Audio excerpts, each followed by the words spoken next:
जे छत्रपती संभाजी महाराजांच्या विषयीचे जे काही लिखाण केलेलं आहे त्याचा निश्चित नोंदवण्यासाठी म्हणून मी विश्वास पाटलांना खरं तर 1 जानेवारीला काळा फासणार होतो, पण ते मला फासता आलं नाही. कुलकर्ण्यांच्या विनोदाने केलेला हा भला मोठा विनोद मानावा लागेल. अच्छा. आणि ते स्वतः कार्याध्यक्ष आहेत या संमेलनाचे, म्हणून प्रतिकात्मक म्हणून मी त्यांना अबीर लावलेला आहे. आणि अबीर बुक्का लावल्यानंतर त्यांनी जो ढोंगीपणा पाखंडीपणा केला त्यातली ज्याला मला जास्त चीड आली. विनोदजी कुलकर्णी रंगाने काळे आहेत आणि त्यांना अबीर लावून ते म्हणजे आधीच भारताचं अंग आणि त्यात अबीर लावून आधीच ते चमकायला लागलं. आणि विनोद कुलकर्णी जे आहेत ग्रस्त हे पुणे नगरीचे संपादक झाल्यानंतरच माहीत झालं की हे पत्रकार आहेत. जी सर. त्या विनोद कुलकर्णीचं मी आज तागायत 25 वर्ष मी पत्रकारितेत आहे, मेन स्ट्रीम मीडियामध्ये आहे. मी सकाळ लोकसत्ता या वृत्तपत्रांमध्ये काम केले दीर्घकाळ. मी या विनोद कुलकर्णीची आज तागायत यांनी एखादा खणखणीत आग्रह लिहिलाय आणि त्याची महाराष्ट्रभरात चर्चा झाली असं कधी ऐकलं नाही. याने एखादा मोठा स्कॅम बाहेर काढलाय असं मी कधी ऐकलेलं नाही. त्यांची कुठली बातमी ऐकलेली नाही. उलट भलतच काहीतरी त्या बँकेचे असले काय काय काय काय मी ऐकत असतो. तुम्ही सांगितलं आणखी काही 2-4 लोकांनी मला बँकेचे विषय सांगितलेले आणि ते म्हणले तुला जाणवी तिला काय असतो ते दाखवतो. काय काय जाणवी तिला म्हणजे ते काय बोलले जाणवी तिला काय असतो ते दाखवतो. माझ्यावर गुन्हा दाखल केला शस्त्र बाळगणे, जीवितास धोका, जीव घेणा हल्ला करणे. जे मी केले नाही, एक रक्ताचा थेंब सांडला नाहीये ना कुठलं शस्त्र माझ्याकडे आढळलं तरी देखील माझ्यावर शाहूपुरी पोलीस स्टेशन मध्ये या विद्वानामुळं या विद्वानाच्या विनोदामुळे माझ्यावर गुन्हा दाखल झाला एका महान संपादकांमुळे. आणि ज्या वेळेस मला विश्वास पाटील साताऱ्यात दिसू द्या, सांगलीत दिसू द्या, मी ज्या ज्या भागात फिरतो कामानिमित्त तिथं दिसतील त्यावेळेस निश्चित स्वरूपात या विश्वास पाटलाला काळ फासल्याशिवाय राहणार नाही. त्याच मुरलीधर शिंगोटेंच्या विचारधारेला काळेमा फासणार. तुम्ही तर त्या विनोद कुलकर्णीच्या तोंडाला काळेमा फासला, परंतु हे शिंगोटेंच्या विचारांना त्यांच्या कार्याला काळेमा फासण्याचं काम हे विनोद कुलकर्णी करत आहेत. ज्यावेळी छत्रपती शिवाजी महाराजांचे वंशज अभयसिंह महाराज 1991 सालीचा ते पालकमंत्री होते. त्या दरम्यान त्यांनी पत्री सरकार स्मृतीप्रित्यर्थ एक भिंत बांधली जी देशपातळीवर 3 ठिकाणी आहे. त्यातलं साताऱ्यातली ती एक भिंत होती जी पोलीस कवायत मैदान म्हणून आज प्रसिद्ध आहे. त्या मैदानावरती भिंत होती. ती भिंत विनोद कुलकर्णी यांनी मनमानी कारभार करत पाडली. नमस्कार, लयभारीमध्ये आपल्या सगळ्यांचं स्वागत. आपणा सगळ्यांना आठवत असेल की काही महिन्यापूर्वी म्हणजे 2 महिन्यापूर्वी सातारा येथे अखिल भारतीय साहित्य संमेलनाचं आयोजन करण्यात आलं होतं आणि त्यावेळी एक घटना घडली होती. एक शिवशाहू फुले आंबेडकर विचारधारेच्या एका कार्यकर्त्याने त्या साहित्य संमेलनाचे जे कार्याध्यक्ष होते विनोद कुलकर्णी, तर त्यांच्या तोंडाला काळं फासलं होतं आणि मग त्यानंतर त्यांना जेलवारी झालेली होती. आणि त्याच्यामध्ये एक पत्रकार म्हणून आणि स्वतः मी सुद्धा जेलमधून जाऊन आलेलो असल्यामुळे मला त्याच वेळी अंदाज आला होता, कारण त्या विनोद कुलकर्णीच्या तोंडाला काळं फासलं या एवढ्या एकाच गोष्टीवरून जर त्या कार्यकर्त्याला जेलवारी झाली असती किंवा त्याच्यावर काही कारवाई झाली असती तर समजू शकतो. परंतु त्यांच्यावर आणखी बरेच काही आरोप करण्यात आले होते म्हणजे त्या आंदोलकावर आणि त्याच्यामध्ये बरेच खोटेपणा आहे हे माझ्या त्यावेळी लक्षात आलं होतं आणि माझी इच्छा होती की त्या कार्यकर्त्याला भेटायचं, पण दुर्दैवाने त्यावेळी ते जेलमध्ये होते आणि मग काही दिवसानंतर ते जेलच्या बाहेर आले होते आणि माझी काही त्यांची ओळख नव्हती, पण सुदैवाने त्यांचा स्वतःहून मला फोन आला आणि फोन आल्यानंतर मग मी आज त्यांच्याशी जे फोनवर माझं बोलणं झालं तर बोलणं हेच झालं की त्यांची बाजू लोकांच्या समोर गेली पाहिजे, प्रसार माध्यमांच्या माध्यमातून ती बाजू गेली पाहिजे. आणि मी स्वतः चळवळीतील कार्यकर्ता आहे, मी स्वतः शिवशाहू फुले आंबेडकर विचारधारेचा माणूस आहे. त्याच्यामुळे या व्यक्तीला न्याय दिला पाहिजे या भावनेतून मी सातारामध्ये आलो. काल सातारामध्ये होतो आणि ते जे मावळे आहेत त्यांचं नाव आहे संदीप जाधव. तर संदीपजी लयभारीमध्ये आपलं स्वागत. जय भीम, जय शिवराय, जय श्रीराम. तर माझा पहिला प्रश्न आहे की जेलमधून येऊन मला वाटतं तुम्हाला बाहेर येऊन महिनाभर झालेला असेल, तर तुम्ही तुमची बाजू म्हणजे विनोद कुलकर्णीच्या तोंडाला जे तुम्ही काळं फासलं जी. तर त्यांची बाजू त्याच वेळी सगळीकडे आली. अगदी तुम्ही जणू काही खलनायक आहात अशा पद्धतीची तुमची बाजू समोर लोकांनी तुमची बदनामी केली म्हणा किंवा खोटं नाटक केलं, खरं खोटं जे काय असेल ते. त्यानंतर बाहेर आल्यानंतर तुम्ही प्रसार माध्यमांच्या पुढे का गेला नाही, तुम्ही तुमची बाजू का मांडली नाही? या बाबतीत बोलायचं झालं तर खऱ्या अर्थानं ज्यावेळेस मी विनोद कुलकर्णी यांना काळं फासलं असं म्हणता येणार नाही, मी त्यांना पवित्र असा बुक्का लावलेला आहे. बरं. जो बुक्का आपल्या वारकरी संप्रदायात हां. माथी लावून पांडुरंगाची हो. वारी करतात लोक, त्यांची पूजा अर्चा करतात. हां. पवित्र असा बुक्का मी लावलेला आहे बरं. आणि तो प्रतिकात्मक लावलेला आहे. बरं. मुळात माझं टार्गेट हे विनोदजी कुलकर्णी नव्हते. बरं. तर माझे टार्गेट हे अखिल भारतीय मराठी साहित्य संमेलनाचे 99वे जे साहित्य संमेलन सातारा नगरीत झालं, त्याचे जे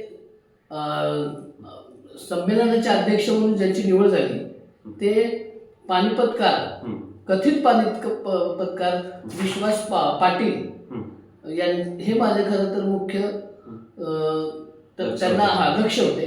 तर त्या अनुषंगानं मी 1 तारखेला प्रागतिक साहित्य संमेलनाच्या कार्यक्रमस्थळी आलो होतो, जिथं पार्थ पोळके सरांनी त्यांचं धरणे आंदोलन दिलं होतं.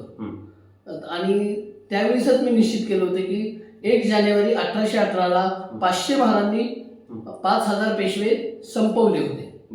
त्याचंच एक चुणूक दाखवण्याची आणि निश्चित स्वरूप आणण्यासाठी मी खरं तर 1 जानेवारीचा दिवस निवडला की विनोद ह्यांना, विश्वासजी पाटील यांना, संमेलनाचे जे अध्यक्ष आहेत त्यांना काळापासून निषेध व्यक्त करायचा. तो निषेध व्यक्त करण्यामागचं कारण देखील असंच होतं की त्यांच्या संमेलनाच्या अध्यक्षपदी जशी नेमणूक झाली तशी आंबेडकर चळवळीतील बऱ्याचशा माझ्यासारख्या मावळ्यांनी, कार्यकर्त्यांनी विरोध दर्शवला. संभाजी ब्रिगेड सारख्या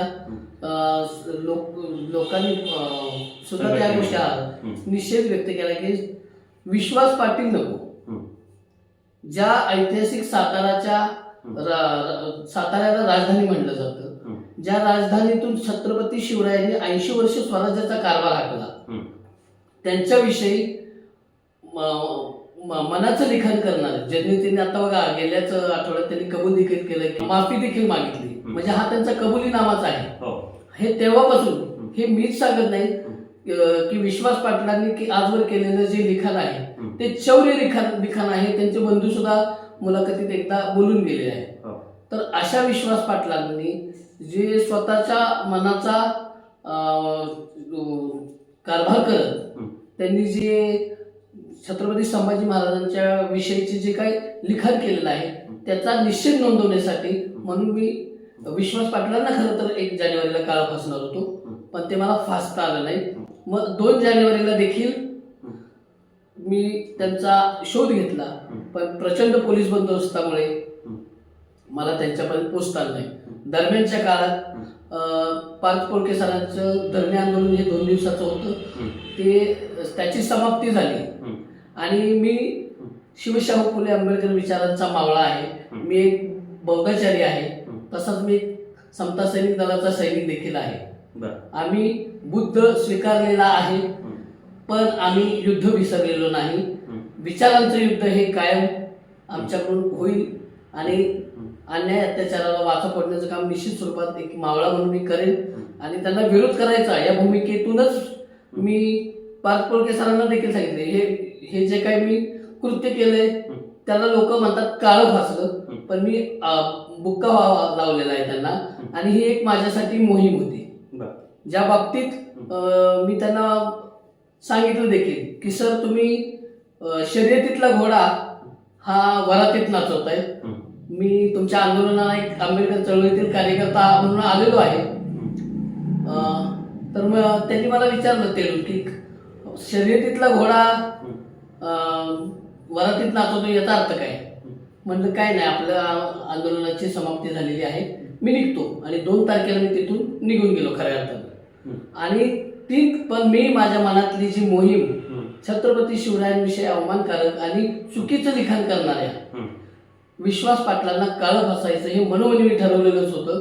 3 तारखेला देखील मी आंदोलनाच्या ठिकाणी जिथं मी मोहीम राबवली त्या अखिल भारतीय मराठी साहित्य संमेलनाच्या मुख्य प्रवेशद्वारातून आलो.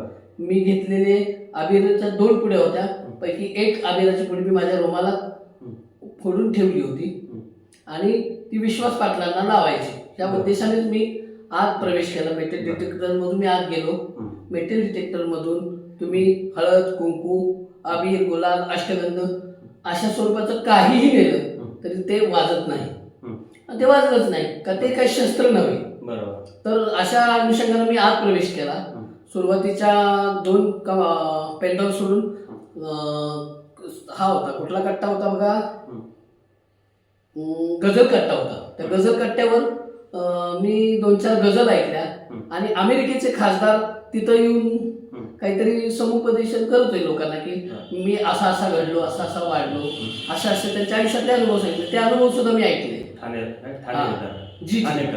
ठाणेकर सर, बरोबर सर. तर त्या ठाणेकरांच्या विचाराने सुद्धा मी प्रेरित झालो की एखाद्या माणसाने जर निश्चय केला तर तो कुठपर्यंत पोहोचू शकतो. त्यामुळे त्यांच्या बोलण्यामुळे सुद्धा माझा दृढ निश्चय झाला की आपण जर एखादी गोष्ट ठरवली तर ती पूर्णत्वालाच न्यायची.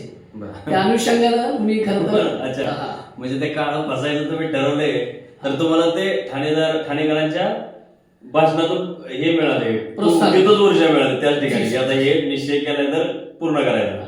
तर त्यानंतर मी पुढील कट्ट्यावर गेलो जिथं लेखकांशी संवाद, म्हणजे हॉरर म्हणजे भीतीदायक जे काही कहाण्या लिहितात त्यांच्याविषयी चर्चा सत्र सुरू होतं. आणि माझ्या 2 खुर्च्या सोडून आलिया भोगासी असावे सादर विनोदी कवी अशोक नायगावकर आमचे फादर असं म्हणून जे स्वतःच ओळख करून देतात अशा अशोक नायगावकर सरांशी मी भेटलो आणि त्यांच्याशी पण 1-2 गप्पा मारल्या, ज्या तिथल्या व्हिडिओ कॅमेऱ्यात कदाचित काही झाल्या असतील ज्या साहित्य संमेलनाच्या. आणि तिथेही ऐकून घेत तिथल्या गप्पा ऐकल्यानंतर मला मी तिथून बाहेर निघालो आणि माझ्या मुख्य मोहिमेकडं म्हणजेच विश्वास पाटील यांचा शोध घ्यायला खरं तर मी बाहेर पडलो. परंतु प्रचंड पोलीस बंदोबस्त, तिसरा दिवस होता साहित्य संमेलनाचा 3 तारीख. तर त्या अनुषंगानं काय झालं, मी तिथून बाहेर पडलो, लेखकांचा कट्टा तिथून बाहेर पडलो आणि शेजारच्याच ठिकाणी पुस्तक प्रकाशन कट्टा या मंडपात मी प्रवेश केला. विनोद कुलकर्णी तिथं काही पुस्तकांचं खरोखर प्रकाशन करत होते. हे मला नंतर कळालं की विनोद कुलकर्णी हे पत्रकार आहेत. हे मला नंतर कळालं की हे पत्रकार आहेत.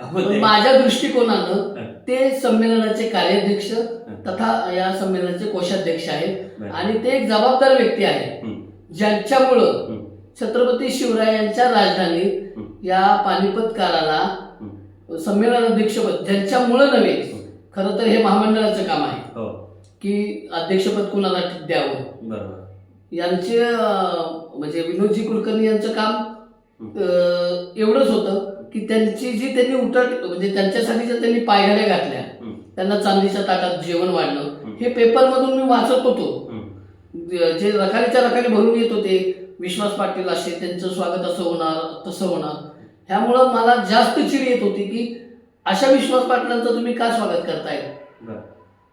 म्हणून प्रतिकात्मक म्हणून मी त्यांना अबीर लावलेला आहे. आणि अबीर बुक्का लावल्यानंतर त्यांनी जो ढोंगीपणा पाखंडीपणा केला त्यातली ज्याला मला जास्त चिड आली की मला तोच प्रश्न त्या प्रश्नाकडे यायचं होतं की तुम्ही बोलताय की तुम्ही शिवशाहू फुले आंबेडकरांचे एक अनुयायी आहात, त्यांच्या विचारांचे अनुयायी आहात, परंतु तुमच्यावर असा आरोप करण्यात आला की तुम्ही काही हत्यार आणलं होतं. तर ते कुठलं हत्यार आणलं ते जरा तुम्ही स्वतःच तुमच्या तोंडून सांगितलं तरी चालेल. तुम्ही केमिकल टाकलं म्हणून असं ते विनोद कुलकर्णीने सांगितलं. तर हत्यार म्हणजे काय होते तुमच्याकडे? कुऱ्हाड होती, कोयता होता, काही बंदूक होती की रायफल होती, कुठली हत्यारे होती? दुसऱ्या दिवशी वृत्तपत्रातून आणि काही चॅनलच्या माध्यमातून मला बातम्या कळाल्या की माझ्यावर धारदार शस्त्र घेऊन, कोयत्यासारखं धारदार शस्त्र घेऊन आल्याचा आरोप करण्यात आला. म्हणजे जीवे मारण्याचा प्रयत्न करण्यात आला. मी तुला आता मारतोस, तू संमेलन भरवतोसच कसा, याला मारा रे, याला धरा रे, हे यांनी रचलेलं एक निश्चित स्वरूपात कुलकर्ण्यांच्या विनोदाने केलेला हा भला मोठा विनोद मानावा लागेल. अच्छा. आणि ते स्वतः कार्याध्यक्ष आहेत या संमेलनाचे. अशा हजारो पोलिसांचा बंदोबस्त असणाऱ्या पोलिसांमुळे मी विश्वास पाटलांपर्यंत पोहोचू शकलो नाही. हे श्रेय आहे हे पोलिसांचं, सातारा शहर पोलिसांचं आहे की मी त्यांच्यापर्यंत पोहोचू शकलो नाही, विश्वास पाटलांपर्यंत. मग अशा हजारो पोलिसांच्या बंदोबस्तात एखादा जर माणूस धारदार शस्त्र घेऊन येत असेल तर हा विनोदांचा विनोदच म्हणावा लागेल. ज्याच्यासाठी दुसऱ्या दिवशी राखाडीच्या राखाडी भरून आले, त्यांनी जीविताला धोका पोहोचेल अशी शस्त्र बाळगली. तर त्याचा खुलासा जिल्ह्याचे पोलीस प्रमुख तुषारजी जोशी सरांनी स्वतः तरुण भारतातील अंकात केलेला आहे की संदीप जाधव हा एक लक्षवेधी आंदोलन करणारा कार्यकर्ता असून त्याच्याकडे अशा स्वरूपाची कोणतेही शस्त्र नव्हते. अच्छा, म्हणजे त्यांनी खुलासा केला, तुम्हाला आंदोलक त्यांनी म्हटलेलं आहे, परंतु हे नाही, शस्त्र वगैरे कुठलंही बाहेरला आढळलेलं नव्हतं. बरं, मग मला आता एक सांगा की मी सुद्धा पत्रकार आहे, जी, तो विनोद कुलकर्णी ते सुद्धा पत्रकार आहेत, आणि मग त्याने असं सांगणं की शस्त्र होतं म्हणजे खोटं बोलणं. पत्रकारांच्या शब्दांवर विश्वास असला पाहिजे, लोकांचा विश्वास असतो, आणि म्हणून पत्रकारांनी नेहमी खरं सांगितलं पाहिजे, वस्तुस्थिती सांगितली पाहिजे. आणि ते तर स्वतःच फिरायचे आहेत ना? नाही, त्यांचे तुषार माहुलकर म्हणून एक त्यांचे हस्तक होते जे त्या घटनास्थळी हजर देखील नव्हते. बर. आणि अशा व्यक्तीनं माझ्याविषयी तक्रार केली ज्या माणसाला मी आयुष्यात भविष्यात कधी बघेन असं वाटलं पण नव्हतं. त्या माणसाने तिथे येऊन तक्रार केली. पोलीस स्टेशनचा किस्सा मी तुम्हाला पुढे जाऊन सांगेन की नाही, मला ह्यातलं हे बोलायचं होतं की म्हणजे खोटं संपादक पदावरचा माणूस इतकं खोटे तुमच्यावर FIR दाखल करतो, केवळ एक संमेलनाचा अध्यक्ष आहे, त्याच्याकडे अख्ख्या राज्याचं लक्ष लागलेलं आहे, सरकारचं लक्ष लागलेलं आहे, त्याच्यात सरकार सुद्धा सहभागी आहे अप्रत्यक्षरित्या. सगळी सरकारी यंत्रणा तिथं वापरलेली होती आणि त्या ताकदीचा गैरवापर करून तुमच्यावर खोटा गुन्हा दाखल केला. तर त्याविषयी तुम्हाला काय वाटतं, ह्या त्यांच्या खोटेपणाविषयी? निश्चित स्वरूपात सांगायचं झालं तर हा त्यांचा धादांत खोटेपणा हा सर्व पत्रकारांनी हेरला. त्यांच्यावर हास्यात्मक लोकांनी बोलण्याची वेळ येणार होती, परंतु त्यांनी सगळ्या गोष्टी मला कोणत्याही प्रकारचं म्हणजे जसा हा प्रकार घडला, मी जसं त्यांना अबीर लावला, त्यांनी लावलेला अबीर स्वतःच्या तोंडाला फासून घेतलेला आहे. व्हिडिओ तुम्ही बघा. म्हणजे मी त्यांना लावलेला आहे, तोंडा इथपासून इथं लावलेला आहे, फासलेला नाही, लावलाय मी अबीर, प्रतिकात्मक अबीर मी त्यांना लावलेला आहे. पण त्यांनी आम्हाला व्हिडिओमध्ये नीट दिसत नव्हतं किती, कारण त्यांचा मूळचा रंग आणि तुम्ही लावलेला अबीर रंग हे दोन्ही एकच असल्यामुळे पण किती लागला होता खरोखर, कारण व्हिडिओमध्ये नीट दिसत नव्हतं. मी लावलेला हा पुढीभर होता, तो त्यांचा पूर्ण चेहरा माखलेला नव्हता, त्यांनी स्वतःहून तो माखून घेतला चेहरा. पण मुळात माझं टार्गेट हे विनोदजी कुलकर्णी नव्हते. विनोदजी कुलकर्णी एखाद्याच्या शारीरिक व्यंग्यावर किंवा रंगावर बोलणं चुकीचं आहे, पण विनोद कुलकर्णी काळे की गोरे हे मला त्या क्षणापर्यंत माहिती नव्हतं. जर माझं टार्गेट, जर माझं लक्ष विनोदजी कुलकर्णी असते तर त्यांना लावण्यासाठी मी अबीर हा पवित्र वापरलाच नसता. मी त्याच्याऐवजी विनोदजी कुलकर्णींना शोभेल आणि माझं आंदोलन यशस्वी असं गव्हाचं, ज्वारीचं किंवा बेसनाचं पीठ लावून म्हणजे कोरडा शिधा लावून मी माझा निषेध व्यक्त केला. पांढऱ्या कलरचा, कारण त्यांचा मुळात मी आता मुळातच विनोदजी कुलकर्णी रंगाने काळे आहेत आणि त्यांना आबीर लावून ते म्हणजे आधीच भारताचं रंग आणि त्यात आबीर लावून आधीच ते चमकायला लागलं. आणि हे स्पष्ट करा की त्यांच्या काळ्या रंगाबद्दल आपल्याला हा काळा रंग हा इथल्या स्थानिक इथली जी आपली जी परंपरा आहे सिंधू संस्कृतीपासून, बरोबर सर, त्या संस्कृतीचं ते प्रतीक आहे काळा रंग. निश्चित. आणि गोरा रंग हे ब्राह्मणी प्रतीक आहे, म्हणजे गोरे रंग हे आर्य तिकडून आलेले आहेत, ब्राह्मण म्हणजे वैदिक पूर्वीचे बरोबर. ते तिकडून आलेले. आपला विरोध गोऱ्या रंगाला आहे. बरोबर. काळ्या रंगाला नाही. म्हणजे ते रंगाच्या अर्थाने तरी किमान आपले आहेत, जी. आहे का नाही? जी. भले ते विचाराने तिकडचे असतील, नाही. वैदिक किंवा ब्राह्मण असतील, जी. परंतु रंगानं आपले आहेत ते, त्याच्यामुळे त्यांच्या काळ्या रंगाबद्दल आपल्याला माझा आदर आहे. निश्चितच आहे. हम्म. माझी जन्मदाती आई सुद्धा त्याच रंगाची आहे. हो, आपण बी त्याच रंगाचे आहोत. आणि बाहेर आपण देशाच्या गेलो तरी आपल्याला सगळे लोक काळेच या हो. देशात, ब्रिटिश सुद्धा आपल्याला काळेच काळेच म्हणत होते आणि हो. ब्रिटिशांना आपण गोरे म्हणायचं. म्हणजे तसं रंगाच्या अर्थाने तो आपला माणूस आहे विनोद कुलकर्णी. फक्त पण आड नावाने तो काय आपला नाही, तो वैदिक आहे. जी. तर माझा खरा आक्षेप हा विनोद कुलकर्णी यांनी केलेल्या माझ्यावर धादांत खोट्या आरोपाचा आहे. त्यानंतर मला भूमिका मांडायला खरं तर पत्रकारांनी तिथं आल्यानंतर जे आता कथित मी तुम्हाला नाव सांगितलं की ज्यांनी माझ्या विरोधात तक्रार दिली, तुषार मांगुलकर म्हणून, बरं. ते त्या तिथं आले. हा. पोलीस बंदोबस्तात, तिथं सीसीटीव्ही कॅमेरे आहेत. मी तिथल्या एका कर्मचाऱ्याला विचारलं, म्हणजे इथं जे कॅमेरे आहेत तिथला आवाज रेकॉर्ड होतो का हो? तर ते म्हणले तुम्हाला म्हणून मी सांगतो, इथला सगळा आवाज नावाज रेकॉर्ड होतो. बरं. तर तिथं तुषार मांगुलकर आले आणि त्यांच्या काळात अखिल भारतीय मराठी साहित्य संमेलनाचे ते त्यांचे आयडेंटिटी म्हणजे ओळखपत्र होते. बरं. तर त्यानंतर मी ओळखलं की हे त्या अनुषंगाने झाले. तर आल्यानंतर म्हणले काय हो तुमचा काय प्रॉब्लेम आहे? तुम्हाला हा आत आले. मामूलकर? मामूलकर तुम्हाला बोलले? जी सर. अरे कोण आहे तो मामूलकर? त्यांना अक्कल पाहिजे की तुम्ही पोलीस ठाण्यामध्ये आरोपी तुमच्याबद्दल तक्रार आहे ना, पोलिसांकडे जबाब द्या. जी सर. तुम्हाला येऊन तो बोलू शकत नाही. त्यांनी काय बोलले हे सुद्धा मी सांगतो. हा. तुषारजी मामूलकर आले, त्यांच्याबरोबर अजून त्यांचे 2-3 सहकारी होते. 2 होमगार्ड माझ्यासाठी दिमतीला होते, मम्मी कुठं जाऊ नये म्हणून. त्यांनी मला म्हणले तुमचा काय प्रॉब्लेम आहे, तुम्हाला काय अडचण आहे? म्हणजे मी हे कृत्य का केलं हे ते विचारत होते. अच्छा, म्हणजे दम देत नव्हते ना? दम नाही, त्यांची भाषा जी होती ना ती, मी गेली 27 ते 28 वर्ष चळवळीत काम करतोय.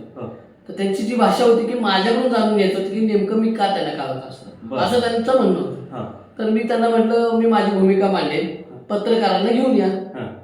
सर्व पत्रकारांना घेऊन या. तर ते म्हणले आम्ही पत्रकारच आहोत. म्हणलं अहो तुमच्या तुषार मामूलकर कोण पत्रकार आहे? मी आता 25 वर्ष झालं पत्रकारितेत आहे.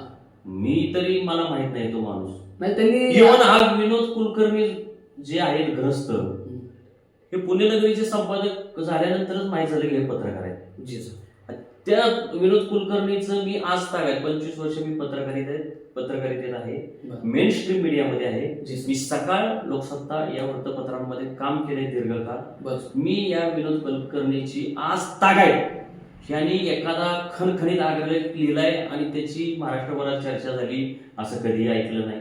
याने एखादं मोठा स्कॅम बाहेर काढलाय असं मी कधी ऐकलेलं नाही. त्यांची कुठली बातमी ऐकलेली नाही.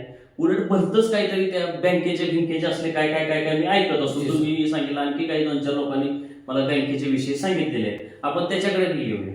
तर तुषार मामूलकर ज्यावेळेस आले आणि त्यांनी बतावणी केली की मी पत्रकार आहे, म्हणलं सर्व पत्रकारांना घेऊन या, मी माझी भूमिका मांडतो. तर त्यावेळेस मात्र म्हणले तुला मी दाखवतो बरोबर काय करायचंय ते सांगतो. ज्यावेळेस मला आता तुम्ही जेलमधनं आल्यानंतर वाट बघितली असेल ना, तो काय दाखवणार आहे? नाही, त्यांनी काही दाखवलं नाही. उलट पक्षी ज्यावेळेस मी अबीर लावलं, मला जर त्यांच्या जीवितात काही धोका पोहोचवायचा असता विनोदजी कुलकर्णी यांच्या, तर मी तिथं राष्ट्रगीत गायन केलेलं आहे. जय जवान जय किसान ही घोषणा मी तिथे दिलेली आहे. मी एक शेतकऱ्याचा मुलगा आहे. मी छत्रपती शिवरायांना, डॉक्टर बाबासाहेब आंबेडकरांना मानणारा मावळा आहे. छत्रपतींच्या पदस्पर्शाने पावन झालेल्या या भूमीत असं काही कृत्य होऊ नये याचा निषेध करण्यासाठीच मी तिथं गेलो होतो. आणि त्यांनी अशा आरोप केल्यामुळं त्यानंतर अबीर फासल्यानंतर सुद्धा मला ज्यावेळेस पोलिसांकडे मी स्वतः स्वाधीन झालेलो आहे. आणि ते म्हणले तुला जान्हवी तिला काय असतो ते दाखवतो. काय जान्हवी तिला म्हणजे ते ब्राह्मण काय बोलले? जान्हवी तिला काय असतो ते दाखवतो. हे साहित्य संमेलन म्हणजे जान्हवी तिल्यातलं होतं का? जान्हवी धारकांचं होतं का कोणाचं होतं? त्यांचे इंटेन्शन कोण बोलले असं? स्वतः विनोदजी कुलकर्णी बोलले. अच्छा, जाणीवीतीला म्हणल्यानंतर मग मला म्हणजे पोलिसांनी खोटं बोलणं, खोटं जबाब देणं, खोट्या तक्रारी करणं म्हणजे जाणीवीतीला म्हणायचं का? नाही नाही, त्यांना जाणीवीतीला म्हणजे मी ब्राह्मण आहे आणि ब्राह्मण काय करू शकतो, मला इथं जातीवाद आणायचं नाही, पण त्यांनी जे सत्य कथन ते हॅज इट इज. आता तिथं कॅमेरे सुद्धा आहेत, साहित्य संमेलनाच्या ठिकाणी सर्व तिथं कॅमेरे आहेत. तिथं दैव योगाने तरुण भारतचे पत्रकार देखील तिथं होते, त्यांनी ते शूटिंग केलेलं आहे. बर, शूटिंग मध्ये दिसतंय मी काळ थापतोय, काळ लावलाय आम्ही बुक्का त्यांना, म्हणजे तुम्ही हे कबूल दिसतंय, करा. कबूल देखील आहे मला. परंतु त्यांनी जे आरोप केलेत की शस्त्र होती, हे सिद्ध होऊ शकत नाही. बर.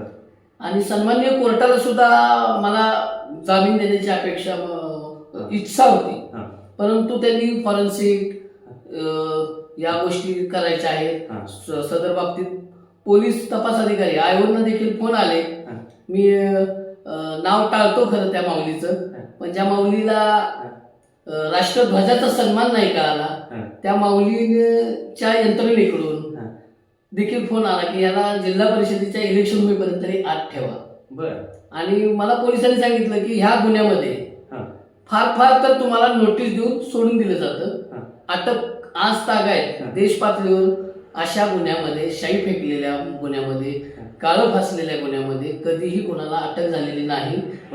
तर मला या गुन्ह्यामध्ये 4 म्हणजे माझ्यावर गुन्हा दाखल केला, शस्त्र बाळगणे, जीवितास धोका, जीव घेणा हल्ला करणे, जे मी केले नाही. एक रक्ताचा थेंब सांडला नाहीये, ना कुठलं शस्त्र माझ्याकडे आढळलं, तरी देखील माझ्यावर शाहूपुरी पोलीस स्टेशन मध्ये या विद्वानामुळं, या विद्वानाच्या विनोदामुळे माझ्यावर गुन्हा दाखल झाला, एका महान संपादकांमुळे. आणि त्यांची संपादकीयता मला बऱ्याच पत्रकारांकडून कळाली की तुम्ही, म्हणजे मी पत्रकाराशी थोडाशी निगडीत होतो, दैनिक लोकमत मध्ये मी काही काळ थोडं तरी पत्रकारितेविषयी मी जाणून घेतलेलं आहे, वाचलेलं आहे, अभ्यास केलेला आहे. आणि ह्या गोष्टी जर एखादी गोष्ट मी त्यांना माझ्या पत्रव्यवहारातून सुद्धा म्हणजे जसं मी सुटलो तर त्यांना मी पहिल्यांदा संपर्क साधला की माझी भूमिका नाण्याची एक बाजू पत्रकारितेनं मांडलेली आहे. जो लोकशाहीचा 4था स्तंभ आहे त्यांनी एक बाजू मांडली, तर माझी बाजू देखील त्यांनी मांडून ऐकून घेतली पाहिजे. या भूमिकेतून मी खरं तर विठ्ठल हेंद्रे त्यांनी मला उद्या तुमची पत्रकार परिषद घेता येईल, आपल्याला 1:30 वाजताचं टायमिंग दिलं. ते म्हणले तुम्ही सुजित आंबेकर सरांशी पण बोलून घ्या. इलेक्ट्रॉनिक मीडिया जेलमधून बाहेर आल्यानंतर म्हणजे तुमच्या बातम्या तुमचं म्हणणं मांडण्यासाठी प्रयत्न केला होता. एवढा प्रयत्न करून देखील सुजित आंबेकर सरांनी निश्चित स्वरूपात माझी एक बातमी त्यांच्या पोर्टलवर लावली की माझं टार्गेट हे विश्वास पाटील होते आणि त्यांना मी काळ फासणार. मी तुमच्या या खूप प्रसिद्ध असणाऱ्या, महाराष्ट्रात प्रसिद्ध असणाऱ्या लयवारी युट्यूब चॅनलवर पुन्हा एकदा मी खुलासा करेन की ज्या ज्या वेळेस मला विश्वास पाटील साताऱ्यात दिसू द्या, सांगलीत दिसू द्या, मी ज्या ज्या भागात फिरतो कामानिमित्त तिथं दिसतील, त्यावेळेस निश्चित स्वरूपात या विश्वास पाटलाला काळ फासल्याशिवाय राहणार नाही. राहुल सोलापूरकर या कथित अभिनेत्याला सुद्धा मी काळ फासल्याशिवाय राहणार नाही. ही माझी भूमिका होती आणि हीच माझी भूमिका कायम असणार आहे. तर या भूमिकेतनं ज्यावेळेस मी सांगितलं पत्रकारांना की मला पत्रकार परिषद घ्यायचे, काहीतरी अदृश्य हातांनी फोनाफोनी करून माझी ती पत्रकार परिषद होऊ नये यासाठी सूत्र फिरवली. आणि यासाठी तुम्ही माझ्याकडं यांची रेकॉर्डिंग पण आहे, कोणाचे, विठ्ठलजी हेंद्रे. सुरुवातीला ते म्हटले, मी शब्देवर सांगू शकेन की सुरुवातीला ते म्हटले की आपल्याला पत्रकार परिषद घेता येईल आणि दुसऱ्या दिवसापासून ते टाळाटाळ करू लागले. त्यामुळं म्हातारीनं कोंबडं डाळलं म्हणून, म्हातारीनं कोंबडं डाळून ठेवलं म्हणून काही विचारांचा सूर्य उगवायचा राहत नाही. मी माझ्या भूमिकेशी, माझी भूमिका मांडण्याशी ठाम होतो आणि दैवयोगाने मी तुमच्याशी संपर्क करत होतो, पण तुमचा फोन लागत नव्हता सर. मी मेसेज केला आणि योगायोगे तुमचा फोन झाला आणि त्यानंतर खऱ्या अर्थाने मला एक आशेचा किरण दिसला की सगळेच नाही, काही पत्रकार सातारा जिल्ह्यात पत्रकारिता जिवंत ठेवणं आहे. पुण्यनगरीचे जे आपले दिवंगत नाव मी त्यांचं मुरलीधर शिंगोटे ज्यांनी स्थापन केला पुण्यनगरी. मी स्वतः मुरलीधर शिंगोटेंना भेटलो आहे 2-4 वेळा आणि मी त्यांच्याकडे ते अगदी बालपावले टाकत होतो मी पत्रकारितेत. त्यावेळी मी काही वाचकपत्र घेऊन गेलेलो आणि इतके साधे असे राहायचे ते की वाटलंच नाही की हे मालक आहेत. साधे बाहेर साध्या खुर्चीवर बसलेले होते. त्यांनी काय काम आहे विचारलं तर म्हणलं साहेब हे माझं एक वाचकपत्र आहे. त्यांनी ते दुसऱ्या दिवशी छापून आलं पण ते मला असे बोलले की तुम्ही येत जा, तुम्ही काय लिखाण तुम्हाला द्यायचं असेल तरी देत जा आणि ते छापून यायचं, खूप छापून यायचं. आणि त्याच ज्या माणसाने जे मुरलीधर शिंगोटे आहेत, दिवंगत मुरलीधर शिंगोटे ज्यांनी पुण्यनगरी स्थापन केला, तो त्यांचा वाचक वर्ग कोण असायचा की सामान्य कामगार, सामान्य माताडी वर्ग. मुंबईमध्ये मी होतो, असं सामान्य वर्गाला आवडणारा त्यांचा पेपर होता, त्यांचा वाचक वर्ग तो होता आणि त्यांना ते प्राधान्य द्यायचे. आणि त्याच मुरलीधर शिंगोटेंच्या विचारधारेला काळेमा फासणार. तुम्ही तर त्या विनोद कुलकर्णीच्या तोंडाला काळेमा फासला, परंतु हे शिंगोटेंच्या विचारांना, त्यांच्या कार्याला काळेमा फासण्याचं काम हे विनोद कुलकर्णी करत आहेत. माझा एक छोटासा अनुभव आहे की माझ्या विरोधात त्यांनी माझ्यावर जे मंत्री जयकुमार गोरे यांनी जे खोटे गुन्हे दाखल केले होते त्याच्यावर पोलिसांनी जी काही खोटी माहिती दिली, त्या खोट्या माहितीच्या आधारे पुण्यनगरीने भरपूर बातम्या दिल्या होत्या. मी जेलमध्ये होतो, ते वाचून मला संताप यायचा. आणि पत्रकार किती खोटे आहेत असं तिथले जेलमध्ये कैदी सांगायचे आणि मी त्यांना सांगायचे हे पुण्यनगरी आणि आणखीन एक पुढारी असे 2 पेपर माझ्या खोट्या बातम्या लिहायचे. तिसरे पेपर फार तिकडे येत नव्हते त्यामुळे माहित नाही मला. तरुण भारतनं माझी चांगली बातमी छापली होती. लोकमतने बॅलन्स होत्या, म्हणजे निगेटिव्ह छापले होते, काही माझ्याविषयी सुद्धा पॉझिटिव्ह छापले होते. परंतु पुढारी आणि पुण्यनगरीने फार निगेटिव्ह छापलं होतं. खोटं निगेटिव्ह बी छापू द्या, काय हरकत नाही, खोटं छापलं होतं. आणि आमच्या पत्रकारितेमध्ये एक तत्व आहे, जर ज्याच्या विरोधात तुम्ही लिहिता आणि त्या व्यक्तीने जर इच्छा व्यक्त केली की माझंही म्हणणं मांडायचंय तर ते मांडावंच लागतं, मांडलंच पाहिजे, मांडलं गेलं पाहिजे. तर मी बाहेर आल्यानंतर इथल्या पत्रकारांना सांगितलं तुम्ही बातम्या माझ्या विरोधात लिहिल्या ना, एक तर लिहायला नाही पाहिजे, खोट्या लिहिल्या. आता ते काही पॅकेज मिळाल्यामुळे ते लिहिणार काही हे बहुतांश वृत्तपत्र पॅकेज घेतात आणि हे लोक पत्रकारिता करणारे पत्रकारिता कमी आणि पॅकेजदारी जास्त करतात. तर त्याच्यामुळं माझ्याकडनं काय यांना पॅकेज मिळू शकत नाही. त्यामुळे बाबा आपला पत्रकार बांधव मेला तरी चालेल पण आपलं पॅकेज खिसे गरम राहिले पाहिजे असं त्यांचं धोरण असावं. तर म्हणजे ह्या बहुतांशी पत्रकारांचं. पण एक आहे की मी बाहेर आल्यानंतर मी या माध्यमातून हरीश पाटणेंचं आभार मानतो की त्यांनी माझी बातमी छापली. लोकमतने सुद्धा छापली माझं, म्हणजे एकदाच मी दिलं होतं त्यांनी ती छापली प्रेसवर.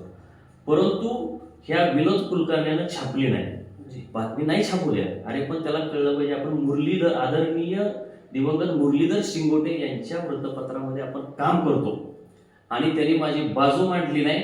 त्यावेळी त्याला मी म्हणणार आहे तुम्ही जर माझी बाजू नाही मांडली तर तुमच्या पेपरमध्ये ज्या बातम्या आलेल्या आहेत त्याचे खुलासे मी माझ्या लय भारी युट्यूब चॅनलवर छापेल. तर मला तो म्हणतो तुम्ही काय धमकी देत, तू मला काय धमकी देतोयस का? अरे मी त्याला म्हणलो मी बातमी छापतोय, ह्याला धमकी म्हणत नाही. मी बातमी छापणार किंवा मी माझं युट्यूब चॅनलवर मी प्रसारित करणार आहे, प्रसिद्ध करणार आहे अमुक तमुक मजकूर, ह्याला धमकी म्हणतात का हो?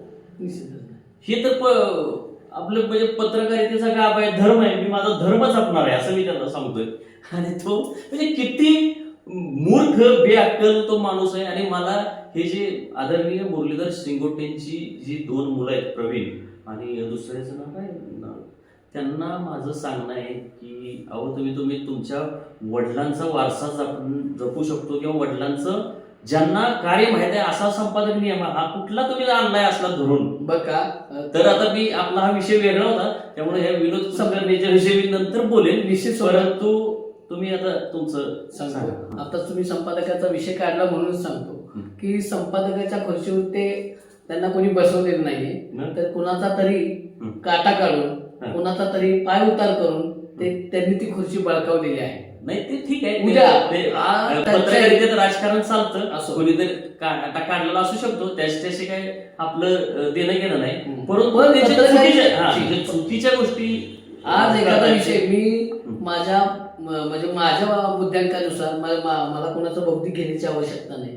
मी म्हणजे माझ्या विचारसरणीनुसार मी आपल्या या युट्यूब चॅनलच्या माध्यमातून विनोदजी कुलकर्णी यांना पुन्हा एकदा आवाहन करतो की तुमची जे काय म्हणणं आहे ते तुम्ही मध्ये असाल, पलीकडे ते असतील आणि मी मध्ये असेल, समोरासमोर एकदा जे काय आहे ते हा जयद्रथ. हा थांबा, बरं झालं मी विसरलो होतो हे. मी प्रेक्षकांनाही सांगू इच्छितो, जे लोक हे सगळा व्हिडिओ बघतायत त्यांना सांगू इच्छितो की मी विनोद कुलकर्णी यांना 8-10 दिवसापूर्वी मेसेज टाकलेला होता. त्यांना मी असं म्हटलं की मला तुमचं म्हणजे संदीप जाधव यांची ही प्रेस नोट आलेली आहे आणि ती गंभीर आहे आणि त्याच्यामध्ये नाना पाटील, क्रांतिसिंह नाना पाटील यांची एक भिंत पाडली गेलेली आहे असा तुम्ही आरोप केलेला आहे. ती विनोद कुलकर्णीच्या मार्गदर्शनाखाली ती भिंत पाडली गेली, हा अतिशय गंभीर आरोप आहे आणि इतरही बाकीचे आरोप गंभीर आहे. तर विनोद कुलकर्णी म्हणजे त्यांना मी मेसेज टाकलो की तुमची आणि संदीप जाधव तुमची अशा मी दोघांची समोरासमोर मुलाखत घेऊ इच्छितो, तर तुम्ही मला तुमची वेळ कळवा असा आशयाचा मी त्यांना मेसेज पाठवला. म्हणजे माणूस तो किती आरोगंट असेल, साधं उत्तर सुद्धा दिलं नाही. आणि त्यांना एवढं कळलं पाहिजे की जो माझ्याविषयी समजा त्याच्या मनात राग आहे, परंतु मी त्याच्याविषयी काहीतरी मजकूर देणार आहे माझ्या या युट्यूब चॅनलच्या माध्यमातून. तर त्याने त्याची बाजू त्याला म्हणजे ऍज अ पत्रकार म्हणून त्याला हे कळलं पाहिजे की आपली बाजू तिथं जाणं गरजेचं आहे. काहीतरी त्याला उत्तर द्यायला पाहिजे. तो काही राजकीय नाही ना, तो राजकीय नाही, त्यामुळे अशा आडमोठी भूमिका ठेवू नये किंवा एखाद्या टोळीचा प्रमुख वगैरे नाही तो की ते अशी आडमोठी भूमिका ठेवतो. आलं का लक्षात? तर अशा पद्धतीचा त्या माणसाचा मला ऍटिट्यूड दिसला. तर आता बाकीचे मुद्दे राहू द्या बाजूला, आपली मुलाखत खूप लांबलेली, आपण भाग दुसराही प्रसिद्ध करू. पण त्या अगोदर मला हे सांगा की तुम्ही ज्या प्रेस नोट मध्ये म्हटलंय की क्रांतिसिंह नाना पाटील यांची स्मारक या अर्थाने बांधली गेलेली भिंत जी अभयसिंह राजे भोसले यांनी बांधली होती, जी ती विनोद कुलकर्णीने ती पाडली, म्हणजे त्याच्या मार्गदर्शनाखाली किंवा त्याच्या नियोजनाखाली ती भिंत पाडली गेली. हा प्रकार भयानक आहे. तर तो प्रकार काय आहे ते मला सांगा, प्रेक्षकांनाही सांगा. ज्यावेळी छत्रपती शिवाजी महाराजांचे वंशज अभयसिंह महाराज 1991 सालीचा ते पालकमंत्री होते, त्या दरम्यान त्यांनी पत्री सरकार स्मृतिप्रित्यर्थ एक भिंत बांधली जी देशपातळीवर 3 ठिकाणी आहे. त्यातलं साताऱ्यातली ती एक भिंत होती जी पोलीस कवायत मैदान म्हणून आज प्रसिद्ध आहे. त्या मैदानावरती भिंत होती. ती भिंत विनोद कुलकर्णी यांनी मनमानी कारभार करत पाडली. याला प्रत्यक्ष साक्षीदार जिल्ह्याचे पोलीस प्रमुख, मी जबाबदारीपूर्वक बोलतोय, या गोष्टीचा माझ्याकडे पुरावा देखील आहे. विनोद कुलकर्णी यांनी ते कबूल देखील केलेलं आहे की ही तर पत्री सरकारची भिंत होती, ती आपण पाडलेले, डायरेक्ट इथून गाड्या येणार. म्हणजे एखादी गोष्ट उभी करण्यासाठी एखाद्या गोष्टीचा तुम्ही विल्हेवाट नाही लावू शकत. आता समजून घ्या, जिल्ह्याचे पालकमंत्री शंभूराज देसाई यांनी आता त्यांच्या म्हणजे लोकनेते बाळासाहेब देसाई यांच्या स्मृतिप्रित्यर्थ मिरेकल यशवंतराव चव्हाणांच्या पुतळ्यास शेजारी बांधण्याचं त्यांनी आता सुरुवात आहे, काम सुरू आहे. तर ते त्यांच्या कार्यकाळात बांधलेलं आहे. उद्या भविष्यात जाऊन कोणी ते पाडू शकेल का? ते पाडलेलं चालेल का? तर त्या अनुषंगानं आमच्या चळवळीतील काम करणारे अशा हर्षदाताई म्हणून आहे, तिरंगा फाउंडेशनचं ते काम पाहतात, त्यांनी देखील या गोष्टीवर आवाज उठवला आणि सांगितलं की सदरची भिंत का पाडण्यात आली. तर त्यांनी विचारणा केली. त्यांना कलेक्टरनी पत्र दिलेले की कारवाई करावी म्हणून, संबंधित बाबतीत गुन्हा दाखल करावा. राष्ट्रद्रोहासारखा गुन्हा त्यांच्याकडून घडलेला आहे, तो गुन्हा दाखल व्हावा. त्याचं पत्र देखील माझ्याकडे आहे. तरी देखील ह्या इसमावर गुन्हा दाखल होत नाही. छत्रपती शिवाजी महाराजांचे वंशज म्हणून घेणारे शिवेंद्रराजे यांना देखील माझे दोन्ही राजांवर माझी निष्ठा आहे. छत्रपतींच्या विचारां गादीचे ते वारसदार आहेत. मी हेतू पुरस्पर सांगतो, छत्रपतींच्या गादीचे ते वारसदार आहेत म्हणून मला त्यांच्याविषयी विशेष आदर कायम होता आणि कायम राहील. परंतु छत्रपतींनी उभी केलेली एखादी स्मृती ती जमीनदोस्त करण्याचा अधिकार विनोद कुलकर्णींनाच नाही, तो कोणालाच नाही. तर त्या बाबतीत सुद्धा मी माझा नवीन लढा त्या बाबतीत सुद्धा नव्याने सुरू करणार आहे. आता आपण मूळ मुद्द्यावर येऊया. जो माझ्यावर खोटा गुन्हा दाखल झालेला आहे, ज्याची दस्तूर खुर्द SP साहेब यांनी खोडून काढला की याच्याकडे शस्त्र नव्हती आणि मी फॉरेन्सिकचे 2 हे आले होते, कोण कर्मचारी जे होते तपास करणारे, तर त्यांना मी विचारलं, म्हणलं ते लावलेलं मी आबीरच आहे हो साहेब. तर ते म्हणले आबीर असो, गुलाल असो, कुंकू असो, अष्टगंध असो, ह्या गोष्टी पूजेसाठी वापरल्या जातात. त्या फार फार तर डोळ्यात गेल्या ना तर चरचरेल. एखाद्याचा श्वास कोंडला जाऊ शकत नाही, एखाद्याला हार्ट अटॅक येऊ शकत नाही किंवा कोणाच्या जीवितात धोका पोहोचू शकत नाही. मग हा फॉरेन्सिकच्या जर महत्वाच्या लोकांनी जर मला या गोष्टी सांगितल्या असतील तर ह्या वेपन म्हणून सादर कशा काय होते.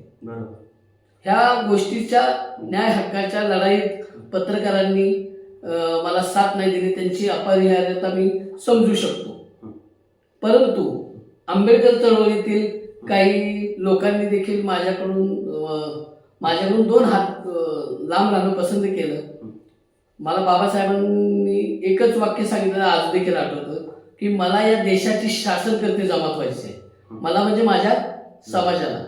मग ह्या भूमिकेतनं स्वतःपुरते ते बोलत नव्हते, समाजाला धरून बोलत होते. त्यामुळे न्याय हक्काच्या लढाईत माणूस जन्माला एकटा येतो, मरताना एकटा असतो, मतदान करताना एकटा असतो. तर न्याय हक्काच्या लढाईत मला कोणाच्या मदतीची गरज भासत नाही हे ठणकावून सांगितलं. आणि आजवरची सगळी आंदोलन साहेब, खरात साहेब, मी एकट्यानं केलेली आहेत. मग भिडे गुरुजींचं पुतळा जिल्हाधिकाऱ्यांना भेट देणं असो. आपण ही जी तुमची आंदोलन आहे ना, जी सर, या विषयावर आपण एक वेगळाच व्हिडिओ करू. इंटरेस्टिंग आहे, म्हणजे प्रेक्षकांनाही आवडतील, विनोदी आणि फार हसूही येतं आणि कौतुक सुद्धा वाटतं आणि त्याच्यामुळे प्रभावही पडतो. अशी तुमची आंदोलन आहेत. आपण त्याच्याकडे दुसरा त्याच्यासाठी व्हिडिओ तयार करू. या व्हिडिओमध्ये मी शेवटचा प्रश्न विचारतो, ते शेवटच्या प्रश्नावर तेवढं स्पेसिफिक उत्तर द्या आणि मग आपण त्यानंतर मुलाखत थांबवू आणि त्यानंतर गरज पडली तर आणखी 2-3 भाग करता येतील, काय अडचण नाही. मी तुमचे 10 भाग प्रसिद्ध करेन. मी काही पैसे खाऊ पत्रकार नाही, निश्चित मी फाटक्या माणसांबरोबर असतो. तर आणि कालच मला अनुभव आला तुमचा. हा, तुम्ही वडूज पोलीस स्टेशनला होता, मला माहित आहे. आणि त्या पोलीस स्टेशनचे आपण ते पितळ उघडं पडल्यानंतर प्रकरण मिटवण्यासाठी मला फोन येत होते काही लोकांच्या, मी त्यांना छापलं होतं. नक्कीच मी हे व्हिडिओ केले नाही, मी प्रसिद्ध करणार. मला व्हिडिओ प्रसिद्ध करू नका म्हणून विनंती किंवा काही दबाव टाकण्याचा अजिबात प्रयत्न करू नका असं मी त्यावेळी सांगितलं होतं. जाऊ द्या, तो विषय सोडून द्या. आता तुमच्या विषयाचा शेवटचा प्रश्न विचारतो. जी सर. की पहिलं तर तुमचं अभिनंदन की तुम्ही जेलमध्ये गेलात. जेलमधला अनुभव कसा होता थोडक्यात सांगा, फार 1-2 ते 3 मिनिटात. जी सर, जेलमध्ये गेलो ना तर माझ्याबरोबर इतर काही गुन्ह्यातील आरोपी जवळपास 16-17 होते. ते सगळे आरोपी रडत होते. बहुतांशी आरोपी रडत होते. काही सराईत गुन्हेगार होते, ते रडत नव्हते. बहुतांशी 8 ते 9 आरोपी रडत होते. म्हणजे रडतायत का? आणि मला आमचे घरचे रडतायत, सगळे बाहेरचे रडतायत, मित्रपरिवार रडत होते. अरे संदीप आज चाललाय, गुणरत्न मावळा आज चाललाय. पण मला त्याचं काही शल्य नव्हतं की मी एक बदमाश म्हणून, एक गुन्हेगार म्हणून, एक आरोपी म्हणून जरी त्यांनी दाखवलं असलं तरी मी एक क्रांतिकारक म्हणूनच भले जेलवारी झालेली आहे. मी जेलमध्ये गेलो. होय सर, तुमच्यापेक्षा जास्त गेलो. जास्त. तुम्ही 102 दिवस काढले. मी माझ्या अनुभवाचे 19 दिवस सांगतो. ज्यावेळेस मी माझी कन्सेप्ट आतील आरोपींशी शेअर केली, कैद्यांशी, तर त्या कैद्यांनी बंदिवान असताना मला सांगितलं, म्हणले अहो तुम्ही विनोद कुलकर्णीला म्हणजे भोगसून आला असतात ना तरी आम्हाला अभिमान वाटला असता. पण ज्या लेखणीनं आपल्याला विचार मांडण्यात म्हणजे अभिव्यक्ती स्वातंत्र्याने ज्या गोष्टी दिलेल्या आहेत त्या गोष्टींचाच मी वापर करणारा माणूस आहे. आणि ज्यांनी मला खरोखरच पोलीस अधिकाऱ्यांनी सुद्धा माझी विचारपूस चांगलीच केली की तुम्ही ह्या गुन्ह्यात आलेला आहात. आणि मी येताना मात्र मला सगळ्या कैद्यांनी, बरं. पोलीस प्रशासनातील अधिकाऱ्यांनी खरंच रडवलं. अच्छा. मी येताना रडलो की यायला एवढा मित्र रडवलं म्हणजे पण आनंद अश्रून घरी जाण्याच्या आशेने नव्हे, तर इथल्याही लोकांचं जीवन आणि तिथल्याही लोकांच्या काही व्यथा आहेत ज्या तुमच्या मी एका व्हिडिओमध्ये पण ऐकल्या आहेत आणि अनुभवले देखील आहे की जेलचं जीवन हे सुद्धा एक जीवन आहे. जेलमध्ये कुठे होता? कारण मी सगळ्या ठिकाणी तिथं राहिलो नाही सातारा. जेलमध्ये खोली क्रमांक 8 मध्ये मी होतो. माझे बरेच ओळखीचे त्यामध्ये तुम्हाला भेटले असतील. सर्व कॅटेगरीतले म्हणजे कॅटेगरी म्हणजे गुन्हेगारीची जी पार्श्वभूमी असते अगदी पाकिटमारापासून बलात्कारांपर्यंत खून दरोडे असे सगळं. आता मी तुम्हाला संपर्क करण्याचं एकमेव कारण सांगतो खऱ्या अर्थानं की काही आरोपींनी सांगितलं की गुणरत्न मावळे तुमच्यासारखाच एक अवलिया म्हणली इथं आला होता आणि त्यांनी लोकांचं खरंच मतपरिवर्तन केलं. बहुतांशी लोकांशी त्यांनी सांगितलं तुषार खरातांना तुम्ही जाऊन नक्की बाहेर भेटा.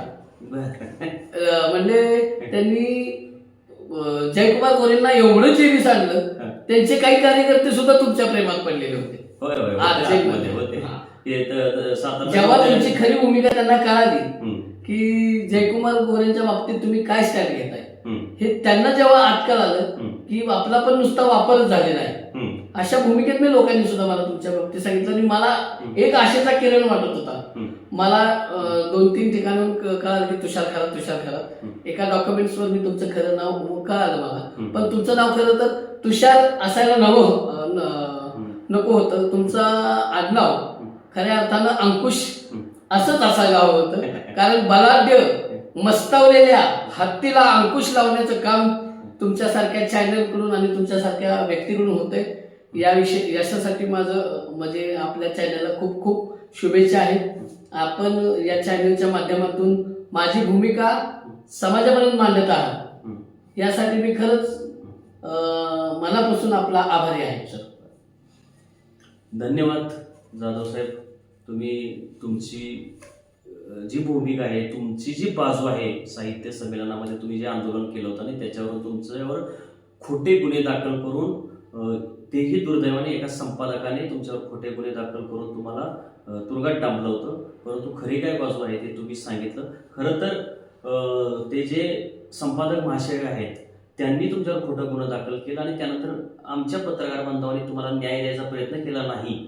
या दोन्ही गोष्टीबद्दल एक पत्रकार, एक जुना पत्रकार, 25 वर्ष मी मेन स्ट्रीम मीडियामध्ये काम केलं, 20 वर्ष मेन स्ट्रीम मीडियामध्ये काम केलं, 5 वर्ष हे माझं यूट्यूब चॅनल आहे. तर मी पत्रकार या नात्यानं त्यांनी त्या पत्रकारांनी ज्या चुका केल्या त्याच्याबद्दल मी तुमची सॉरी मागतो, मी तुमची माफी मागतो. कारण तुमच्यासारख्या लोकशाहीसाठी लढणाऱ्या, सामाजिक कार्यासाठी लढणाऱ्या एका व्यक्तीला पत्रकार असं खोटारडं पाडत असतील आणि तुमची बाजूही मांडायला संधी देत नसतील तर ही आमची पत्रकारिता किती चुकीच्या दिशेने वाहत चाललेली आहे आणि त्याची निश्चितपणे आम्हाला सगळ्यांना लाज वाटली पाहिजे. बेशरम आम्ही झालेलो आहोत पत्रकार, याबद्दल तुमची मी माफी मागतो.